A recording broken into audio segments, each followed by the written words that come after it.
watching the video. Rudy is the greatest mayor in the history of New York, and there's a reason.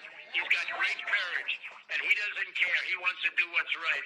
This is going to be your crowning achievement because you're saving our country. Rudy Giuliani on Friday getting a shout out from the President of the United States, and he joins us right now once again. Great job, Mr. Mayor. Great to see you. Welcome back to Newsmax. How are you? Thank you, Greg. Very nice to be back with you. First off, the appellate ruling in Pennsylvania did not go your way, but I guess you kind of want it to not go your way because you want to get this thing to the Supreme Court right away?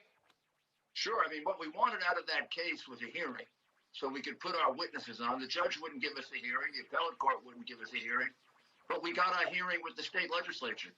So, in essence, we accomplished the purpose of that case, and the Supreme Court can now take a look at it. But we wanted to get, finally, after all the censorship that's going on, we wanted to be able to show that we have evidence, and we have a lot of it. So we put 10 or 12 witnesses on who observed the fraud.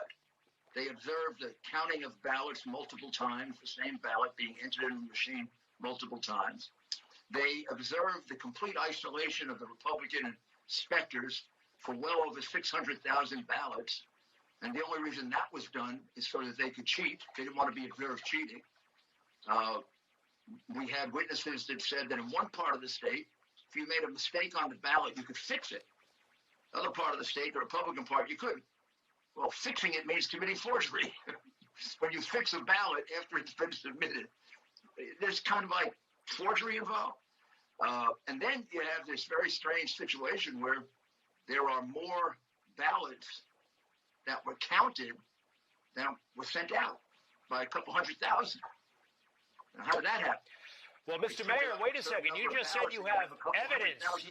Mr. Mayor, you just said you have evidence, and I have been hearing from the mainstream media from the get-go that there is no evidence, that it's all unverified.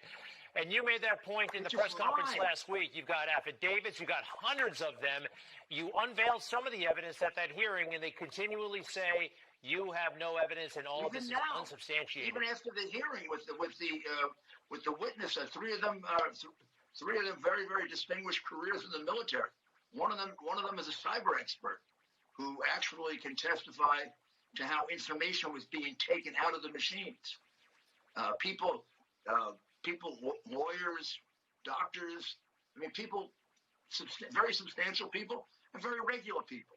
They're not going to put their names on an affidavit under penalty of perjury for something like this. I mean, the numbers are astounding. They cheated with over 700,000 votes. You know, Mr. Mayor, big fraud. It's not little. No. It happened the same way in 6 states. So now we're going to move on to Michigan and to Arizona and to Wisconsin and to Nevada and to Atlanta, Georgia, where the same thing happened. When you file a lawsuit, by the way, and sometimes in court proceedings, you can have a hunch, you can have suspicion, you can have some evidence, but you bring it to a judge, and a judge can say, oh, you've got something here, and then it goes into a phase called discovery, if I'm not mistaken. A judge can... Yeah, we have never had that. We were deprived of that by the judge. The judge just threw us out. He threw us out. He decided the claims weren't true. He just threw us out. Again, when the media say, well, there's no evidence here, I mean, if you get a judge, and you will, like it would say, compel the other side to produce evidence. I mean, that can happen. We'll get a judge like that, but right now we can't wait, so we're going directly to the legislatures. Look, the Constitution of the United States puts the selection of the president in the hands of the state legislature, not the governor, not the attorney general, but the state legislature. They set the rules, and they decide if the vote is correct. So we're going to each one of these state legislators, and we're saying, if you certify that vote, you're certifying a false statement. You're committing fraud, because that vote is not the right vote. Biden did not win the number of votes that he has attributed to him. Some of those votes he won by taking a ballot and putting it in a machine and counting it 5 times. So he would get 5 votes for every one that Trump got. And we've got witnesses to that in Pennsylvania, in Michigan, and in Arizona.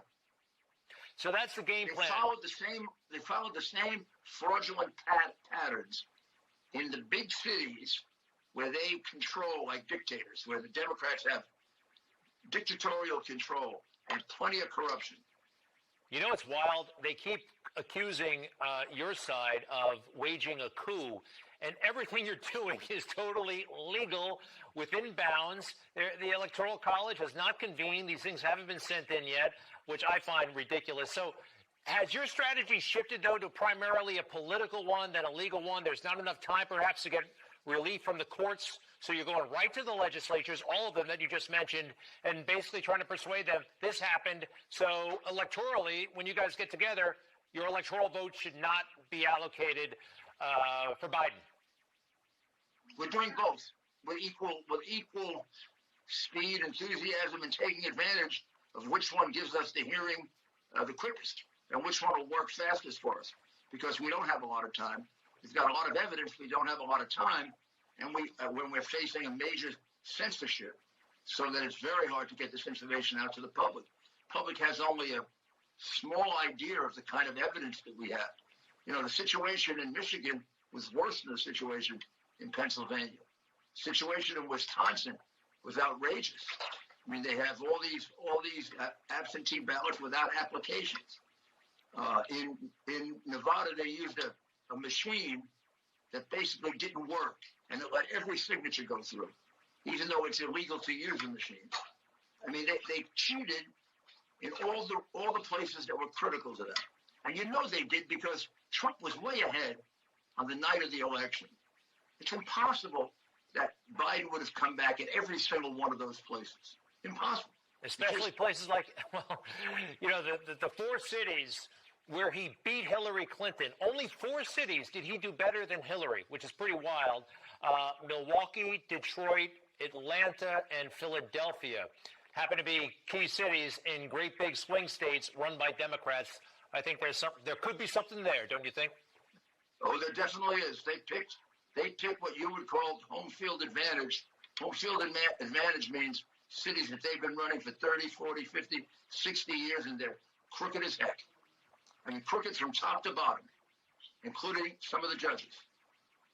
Mayor Giuliani, one other thing, you know, you prosecuted a lot of cases. I know you've had media watching some of those cases. Sometimes they've been in the courtroom.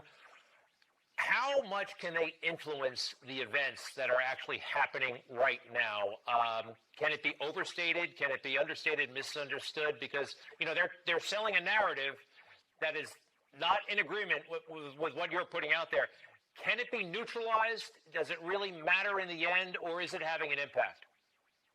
Oh, it definitely has an impact. I mean, for example, they cover the hearing in Philadelphia, or rather in Gettysburg, and they cover the part where the president calls in. They don't cover the 8 witnesses. If that were the other way around, if it were the presentation of witnesses against Donald Trump, every single one of those witnesses would be on for days, like they did during the Trump phony impeachment hearings. Well, Mayor Giuliani, we covered the whole thing, but I will say this: we started the segment with the president's praise of you, because we just thought it was a nice moment. But we had the whole thing on TV. Thank you, Greg. Happy Thanksgiving. Happy Thanksgiving to you. Best to Andrew Giuliani, the family, and our best wishes for the president as well and the entire team. Thank you, sir. You too. All right.